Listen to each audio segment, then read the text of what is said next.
every game against Fnatic, they split. Our style against them, it always works. It's not a team I'm particularly scared of.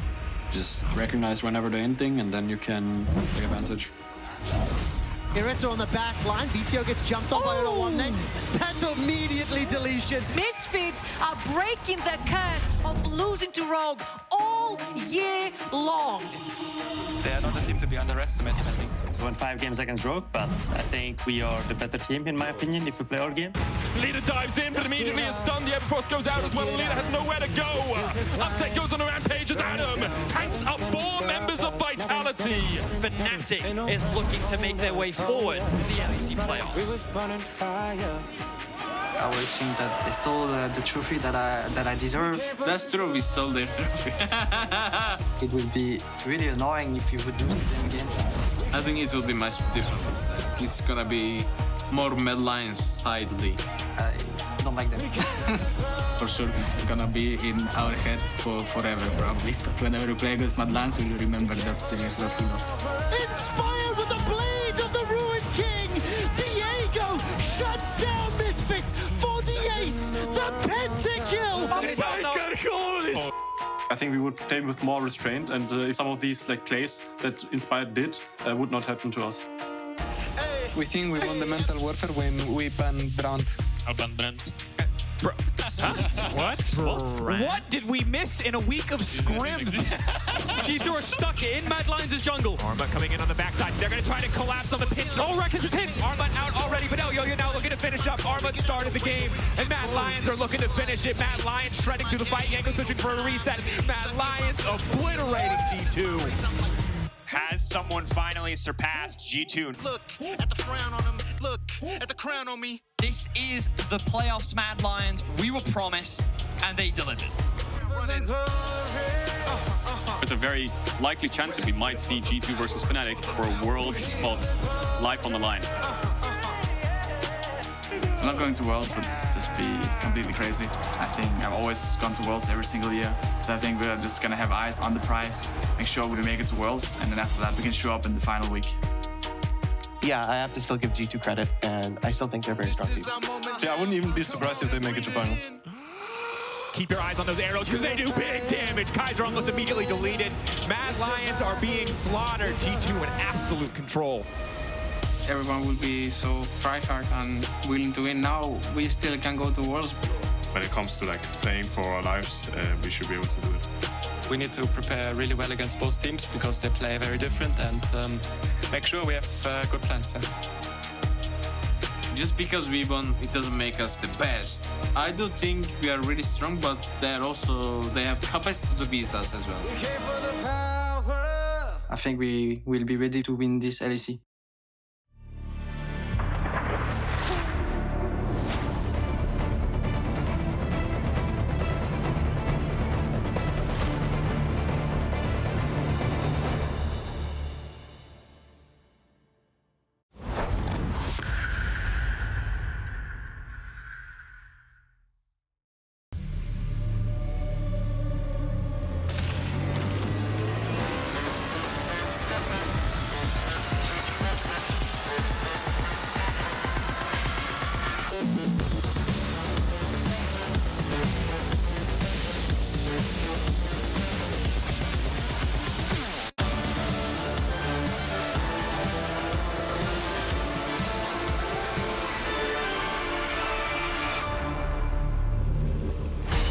Welcome back, everyone, to Berlin, Germany, host of the LEC Summer Playoffs. Fnatic have arrived at the studio. That's right, they're playing here this week, and they survived in the lower bracket last week.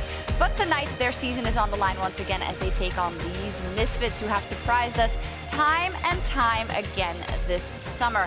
One journey will end, the other will continue. This is round 2 of the LEC Summer Playoffs. My name is Sjokz, and I'm joined by Vedius and Treatz. And we were both in awe out of the opening video, the teaser, specifically I see the frown on you, but the crown on me. Perfect, right? Perfect, summed it up. I love it. Yeah. I think that we've had a lot of great content coming into the playoffs, and I think the players are also delivering. How exciting has our playoffs been so far already when we look at all the best of fives that we've been given by our teams? Yeah, Treatz, 14 games already it has delivered so far. Has it also in terms of kind of results? Was there a lot that caught you off guard?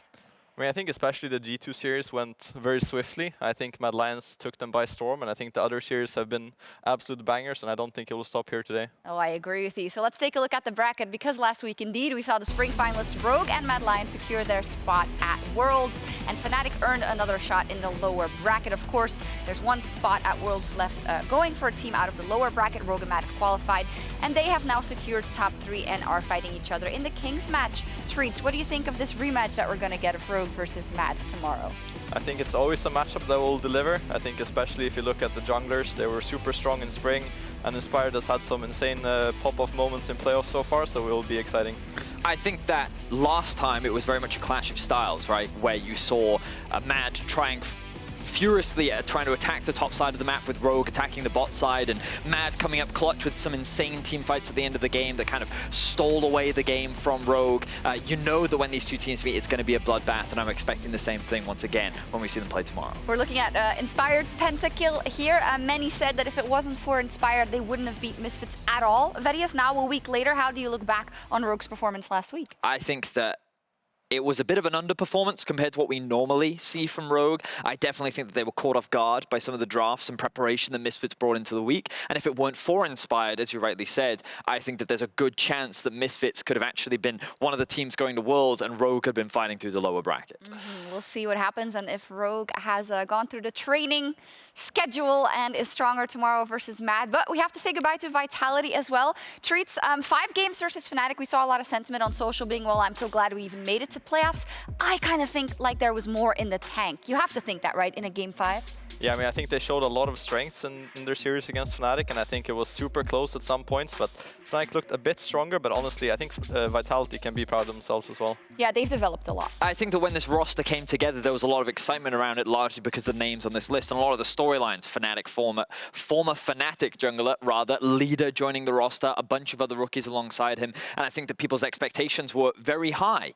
When they weren't delivering or meeting those expectations, a lot of people were down on them, but then they were able to qualify for playoffs and put Fnatic to 5 games. I just hope that we see this roster stick together, because the potential to me seems very real, and I think that this team can achieve a lot and turn some heads next year. Oh, absolutely. We'll see. I think Shigenda is someone that made a huge impression on me as well in the playoffs, so we will see. Now we are back in the studio this week with all teams, including Fnatic. Adam is no longer in quarantine, so that is awesome, but that means that we have a last spot for Worlds up for grabs, with Mad and Rogue already locking their spot. Now it is between G2 Fnatic and Misfits in that lower bracket. So, analysts, who is going to be our 3rd team we're going to send to Worlds? You guys at home can also vote. Spam G2, MSF, or FNC in chat for your preference. Who wants to go first?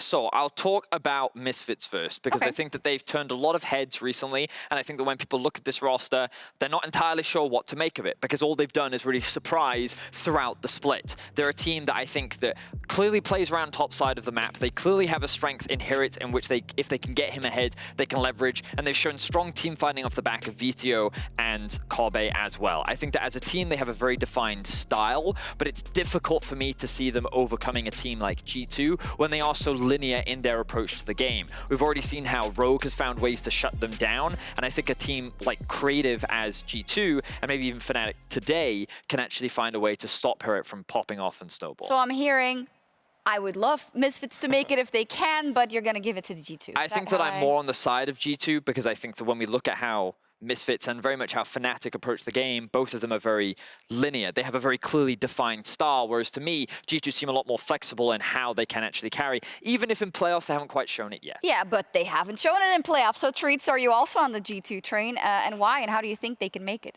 Yeah, I mean, I still have some G2 copium in me for sure. I think they haven't shown everything they've got so far. I think their series against Mad was not what they wanted, and I think they have more time to prep now, so they will be stronger for sure in the next game. And I think they still have the edge in the last spot. How much of that is the whole, well, they're supposed to, and they did it in the past, and not maybe objectively how they've been playing?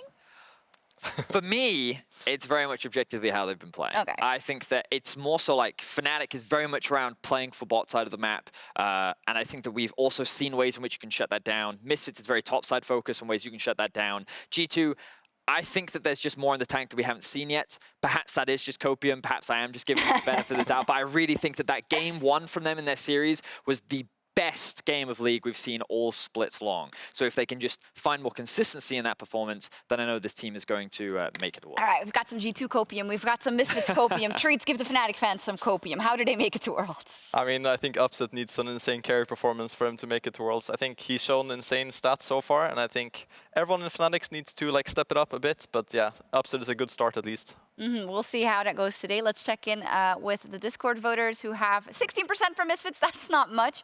48 for G2 and 37 for Fnatic. Yeah, I think the copium is definitely high with the G2. As per usual, we'll see, of course. Now, last week we got our first look at the playoffs meta, so we're going to go through some headlines because always it's very interesting to see how each best of 5 like develops a meta in its own microcosm, and then maybe that gets broken out to the other opponents that they play. First up, though, jungle, Viego, you know, the Inspired Pentakill is going to be shown over and over and over. What have you thought of the talent pool, or the jungle pool rather, in the first week and how it may evolve? I think in general it has been very stagnant with these 3 picks that we see on the screen. I think Zinzao has an insane win rate, even though he hasn't been prioritized over Viego or Lee Sin sometimes. So I think it kind of depends on what the teams feel on the day. I would say that Zinzao is the best jungler, but yeah, I think Viego has more pop-off than Zinzao, but yeah, they're all really good, all 3 junglers. What's the scoreline? Is Viego hard to play then? It seems like it, doesn't it? The fact that Viego and Lee, both champions that are considered, well, Lee is considered very mechanically demanding. Yeah. Same win rate as Viego. Zin, press E, go in, kill things. Maybe, you know, simple is better. But the stats definitely don't support Viego right now, but I know that many teams still consider him strong just because of how flexible he is in the jungle. But as Treatz was saying, I think that the jungle meta hasn't really evolved, but everything else seems to, depending on what series that we look at. And in particular, the top lane meta that we saw from the Misfits versus Rogue One really stood out to me. This heavy priority on things like the Camille, paired up with the LeBlanc specifically. It just felt so prevalent in the series. It was either picked, it was either banned. Teams were taking it away from each other. They were first picking it. The fact that we didn't see that the entire weekend just goes to show how important the top side of the map was between these 2 teams. Yeah, what does this say about you, specifically the top lane pool? We also saw the Fiora come out from here, for instance, yep. The Camille as well as the LeBlanc in mid lane. What does that tell you about these 2 teams and how they like to approach the games? I think specifically for Misfits, they have a clear style of playing around Herod, so it's kind of obvious that he would play the stuff like Camille and Fiora and stuff like that, maybe even the Jax we would see, but yeah, I think Fnatic doesn't really think the same. I think they will put Adam on more weak side champions and continue to play through upsets, and we'll see how that goes throughout the series. For sure. Then in the G2 series versus Mad, we saw Twisted Fate all of a sudden. In fact, Humanoid's gold cards just, I think, single-handedly a lot of the times shut down the win condition for G2, which was a fed caps. But it seems so clear, right? It's a very obvious thing, and it doesn't seem that hard to execute, or am I wrong in that? Well, I was surprised by the fact that they were actively picking it into LeBlanc. Yeah. Because when I think about the matchup, I think LeBlanc can match Twisted Fate on side. You have huge kill threat in lane. You pair LeBlanc with any of the strong junglers in the current meta, and you have such a powerful 2 versus 2. But Mad said we have an answer to it. We think that the Twisted Fate can deal with it, and they proved in this series that it definitely can. So this was a very effective pick that I think was very prevalent in the series. So it was not as much that it is a perfect matchup for LeBlanc, more that they had their trust in their own ability to go in when that gold card hits and to shut her down. That's what it looked like from the side of Mad. Finally, I want to touch on Fnatic versus Vitality, since we'll be seeing Fnatic today. Such a big bot lane focus. A lot of priority on Xayah, for instance, and a Renekton in the top lane. What do you think we're going to see today? I don't think it will be exactly the same as it was in the last series. I think Fnatic are very adaptable in their bot side draft, so I think it kind of depends on what they see from Misfits. I think Upset and Hylissang can play most things, so yeah, I think it depends on what they play.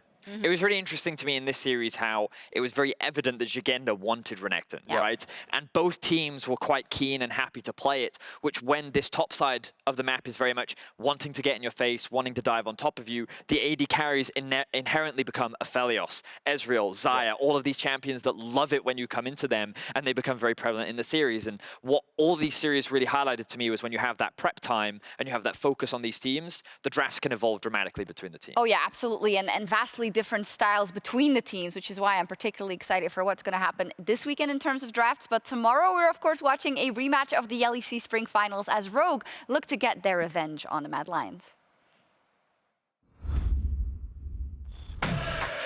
Yeah, yeah, hey, yeah. How you gon' feel when I take it? How you gon' feel when I take it? We about action, we don't say. We about action, we don't say. How you gon' feel when I take it? How you gon' feel when I take it? We about action, we don't say. We about action, tell me how you gon' feel. There you go, Ottawamna, he's already stretching, you know, getting those arms and the shoulders ready to press them buttons. I get it, I love it. It's going to be an amazing matchup, spring finals rematch. A lot of, I think, changes, hopefully, when you look at how the teams are going to approach these best of fives. Treatz, when you look at the rematch, what do you think about, you know, the power level between them? And we saw 5 games, and in the end, a very close edge-out win by Mad Lions. How do you think they match up tomorrow? I think Mad is definitely a step sharper in this time around. I think Rogue has lost some of their edge, and I think Mad Lions, especially their bot lane, has been playing more consistently, even though they're still kind of crazy. So yeah, I think it will be honestly a bit more Mad favored, but Rogue did throw a lot of the games in that series, so kind of hard to judge. The thing that I think a lot of people forget is this happened last split, and Mad beat them 3-1 before going into the finals. And I think that Mad have showcased that they are extremely talented. When playoffs comes around, they lock it in. They are very reminiscent of the old G2, where it seems like when it matters most, they perform at their best. And they haven't lost a best of 5 this split. So I'm very on the Mad Lions hype train, and I think that the Elyoya versus Inspired matchup is going to be a banger for sure. Such a hype match. But you do bring up a good point. I feel like Rogue in the past have maybe in the clutchest of clutch moments, sometimes they get nervous, it seems like to me. Now, I don't want to say that's the truth or whatnot, that game 5 in the finals, when the World's qualification is up, and that game 5 versus the Misfits, for instance. But now, you know, they've done it, right? They're at Worlds. Maybe they can show their true potential without any of the nerves. And that might edge them out, but we'll see. The problem is when it comes to clutch between these two teams, Mad is the team to clutch it out, right? Yeah. That is what they've made so many of their plays off of and so many of their wins off of. Like, you know it's going to be a banger. It's going to be a clash of styles. The new rivalry here in Europe is here to stay, and it's a banger for sure. Yeah, we love it. We love the Mad versus Rogue rivalry. But round 2 today, we'll start with a series where everything is on the line as Fnatic and Misfits fight for the right to challenge G2 for a spot at Worlds.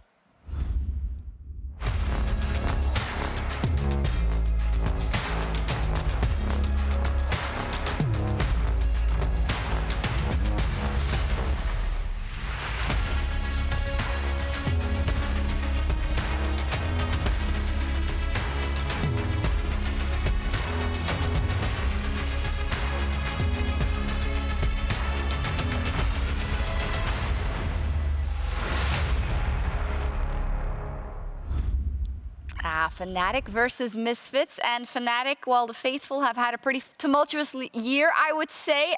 If you're fans of the organization, first losing franchise player Reckless, then in spring, well, you know what, self-made goodbye. Bwipo's going to the jungle. We're getting a rookie in that top lane, and now it would be the first time since 2016 that they miss Worlds if they do. Treatz, what has been your impression with all the changes of how Fnatic has evolved when we look at the full year and how they stand in the playoffs right now?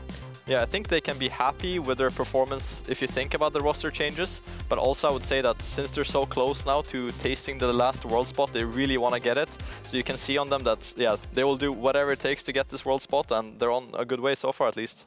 The expectations are high, not only on the players, but also on because of the organization that they represent. And I think that having spoken to Yamada at the beginning of the year, he was confident that this roster could achieve a lot. And we looked at their regular season performance, they were dominating. They were looking like one of the favorites to finish top 2 at the end of the regular season, and they looked convincing. But you know that that weight is starting to stack up, especially for a player like Upset, who in his career is yet to go to the World Championship. And you can imagine that joining an organization like Fnatic, that would be the way that you get there. The organization that's only ever missed Worlds once. The organization that has sat atop Europe for as long as Europe can remember. And now they're looking to... Right now, they're in a position where they could repeat their failures of 2016 and potentially falter. Oh, when you just said Upset has never played at World, gave me goosebumps, because it's one of those things that you know, but then when you hear it, you think that is such an injustice in the world, right? Especially with also the way this guy has been playing. But that just goes to show how competitive it is in Europe when it comes to trying to go for the championship, but also for making it to the World Championship. So we'll see indeed. Fnatic, they've got big shoes to fill once again today, and they're up versus Misfits. And for more on their story, here's Laure. The last time I talked about Misfits during the summer season, I said that this lineup had the potential to surpass its 2017 iteration. The one that went from Challenger to Worlds in a year, that took SKT, led by the GOAT himself, to 5 games, but also the one that beat Fnatic during a best of 5 and denied them a shot at the LEC title against all odds. Since then, we know the story. A few years of struggle, a couple legendary players benched, and 3 years later, the magic is back. Misfits are ready to take on another fight and maybe finally a long-awaited return to Worlds through the lower brackets.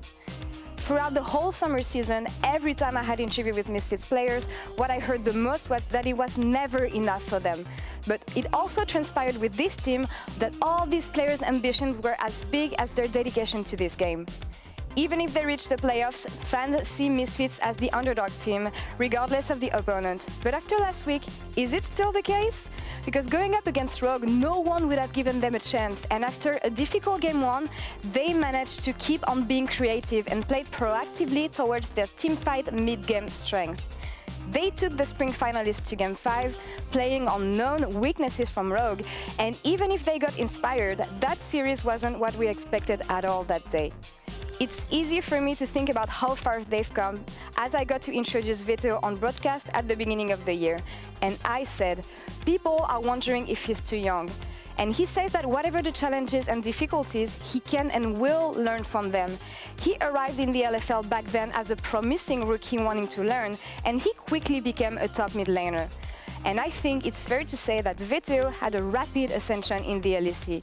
Paired with the likes of a young and brilliant jungler like Wazork, Misfits found their form and both players adapted towards what suits the team's best. And this weekend, it will be a good way to prove how far they can still go. Same goes for the bot lane, who have not been the focal point throughout Misfits' victories, but experienced players like Kobe and Vendor were able to play the weaker side of the map to let the younger kids shine. It doesn't diminish the fact that given the right attention, this bot lane can still step in and carry. So far, Fnatic haven't found any answers against Misfits as they have an 0-4 record against them in 2021. This year and tonight, the best of 5 will be the best way to settle it all. We're up for an epic battle in this summer's lower brackets. The loser goes home and the winner gets to keep dreaming about Worlds. And I think this series will teach us a lot about the current forces in the LEC. Thank you so much, Laure. Amazing delivery on those Misfit stakes and also great jumpsuit, by the way. But yeah, I think Laure summarized it perfectly. The fact that, the Misfits, they have different strengths. They have been trying to find their identity, and now they're one of the best iterations of Misfits we've seen. And they are 4-0 versus Fnatic this year in the regular season. So let's talk about some focal points. Maybe let's start with the jungle. Treatz, Razor, who was rookie of the split back in spring of 2020. How do you feel he's developed, and what do you feel he can bring today versus Fnatic? I think Razork is a jungler that's insanely good when he's ahead and he has lanes to play around. I think, as you can see in the stats as well, he struggled a bit when he hasn't really found this early game lead. But I think today against Fnatic, it will be a good test for him to see if he can consistently get Vito and Hirit ahead and play with them to win the game. I think, honestly, he's good and he will show it today. Mm-hmm. I very much agree with Treatz. I think that when we look at how Razork has performed, there's more in the tank. Whereas you compare that to Bwipo, I think we saw a new side of him. Lee Sin, a champion that you wouldn't really expect him to suddenly come out the gates. His mechanics were on point. He had some incredible plays, and you're about to see one of them right now. It was just flawless execution on his part, and while Selfmade definitely did get the better of him in many matchups, he did the same in many in return. So that series very much felt like a battle between Selfmade and Bwipo, between who could get their laners ahead, who could get the snowball going, and who could come out on top. And I think both junglers have shown fantastic things at times throughout the entire season so far, but this is where it matters most. So I kind of want to dive deeper into where they put their attention in terms of their teams. We're going to start with Razork in a minute. We're going to look at specifically at his kill map, basically where he invests his attention and which lane he tries to get ahead, Treatz. Yeah, I think the big thing to notice here is that they played all games on red side and that most of the kills on top side are coming close to his top laner, whereas the kills on bot side are usually after the bot tower has fallen. So it's kind of clear that he goes for a lot of top kills early and then tries to transition that into the bot lane. So is it proactive towards the top lane and reactive towards the bottom lane, or? Yeah, you could say that, yeah. Mm-hmm. I think very much that, as Treatz was saying, they'll often use their pro, like things like TPs. They'll also bring Hirit down from top side. He'll work with Vito to move into enemy jungle. but you'll notice that there's very few actual kills in the bot lane. Yeah. A lot of the kills are happening enemy jungle, topside dives, enemy topside jungle, but he's usually a player that, again, I think that normally in the regular season you'd see way more kills in the top side, which is why we talk a lot about how we expect to see more coming into this series against Let's pull up Bwipo's kill map. I'd love to see, because I have a sneaking suspicion it's not as much in the top lane, and it's more in the bottom lane. Let's take a look. It looks like Adam was in quarantine also in the game, and not just in the gaming house last week. All right, what do you make of this, Treatz? Well, I think, yeah, he likes to gank bot lane. It's kind of obvious. There's a lot of kills. There's kills between towers. There's kills on the bot lane. There's a lot of kills between towers. Yeah, he likes to go bot for sure. And some mid kills. So, yeah. And that's the important thing, because when they don't have prio in mids, this is something that Bwipo will often do, and something he adapted in the series as well, which is I've got to get prio, play through mid first, and then start rotating around the map to then start influencing the bot side of the map. Yeah, well, Vedius, it seems like there's a lot of attention down bot. Why don't you explain to us exactly how they play around their bot side? Let's do that, Sjokz. So I wanted to talk to you about how Fnatic actually enable their bot side and the strategies and techniques that they'll use to get their bot lane ahead. Let's start by talking about one of the easy ways that they can do this and look at their draft from their first win versus Vitality. By giving Upset an AD carry with agency in the form of Xayah, by pairing it with a support that enables Hylissang to roam and gives setups for ganks in the bot lane, is an easy and ideal way to play for your AD carry and something that Fnatic do often. Kalista is an example of a champion that is often permabanned against them due to how well it works for the team. However, if we look at their Game 3 draft, we noticed that they didn't actually do this. Ezreal, Alistar, with a Renekton Olaf topside. Here we see a weak side bot lane that can't get prio and can be quite difficult to actually play through. Expectations are that they will try to play more through the top side, but that's not quite what they did. Let's start by looking at this clip, because early on into the game, they path towards the bot side of the map.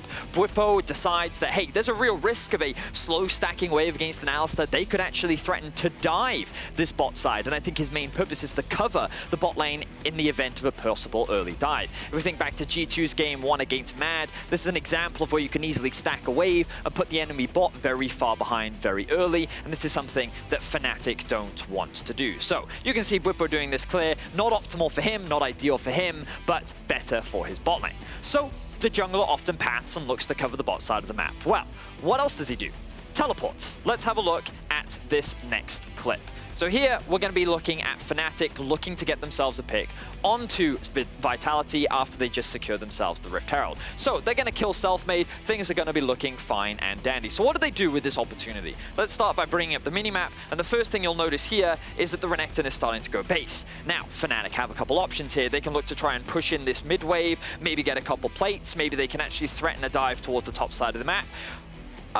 That's not what they're going to do, because if you'll notice down here in the bot lane, typically when you see 4 Fnatic members up towards the top side, you want to try and push in that wave. But Fnatic, they already have themselves a ward, so they're going to send the Renekton back to base, and he is going to TP bot while Bwipo and the Olaf start to move in. They get themselves a kill. This is something that Adam does consistently by trying to support his bot side of the map. He's losing a lot on the top side as a result of this, but look at what also is being gained here in the jungle. Camps are being stolen, but more than that, they're now going to take it one step further and dive the bot side of the map. Get themselves a number of kills, snowball Upset and Hylissang, and basically shut down Crown Shot and Labrov. So this is another way in which they effectively use teleports and play around the bot side of the map to enable them. The final method that they often use is actually splitting the map. The last example basically forcibly splits the map and allows you to have a safer bot side, freeing up your bot lane to function in the 2 versus 2 and reduce the risk of any ganks or dives. So as we roll this one out, you're going to see that Fnatic, Nisqy and Bwipo, along with the bot lane, are going to set up a delayed invade with their sweepers. They're going to sweep their way through the jungle, and they're going to force Selfmade to either have to path through his top side or lose out on potential camps. This method is very effective and a common one, and is a pretty straightforward play, but another of many examples of how Fnatic play to enable their bot lane.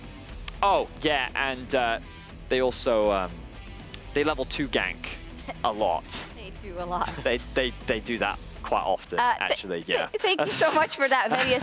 I think it's a very clear explanation of kind of how, you know, there's a lot of play towards bot lane for Fnatic because they realize their strength in upset. Now, I think we're all agreed that upset is strong point bot side for Fnatic, hero and top side for Misfits. So what I want to ask you, Treatz, is going into this series, what do you think of each team's adaptability being? Do you have faith in a Fnatic being able to play towards top if that is what the series needs? And conversely, if Misfits would be able to play towards bot if that is what the series needs?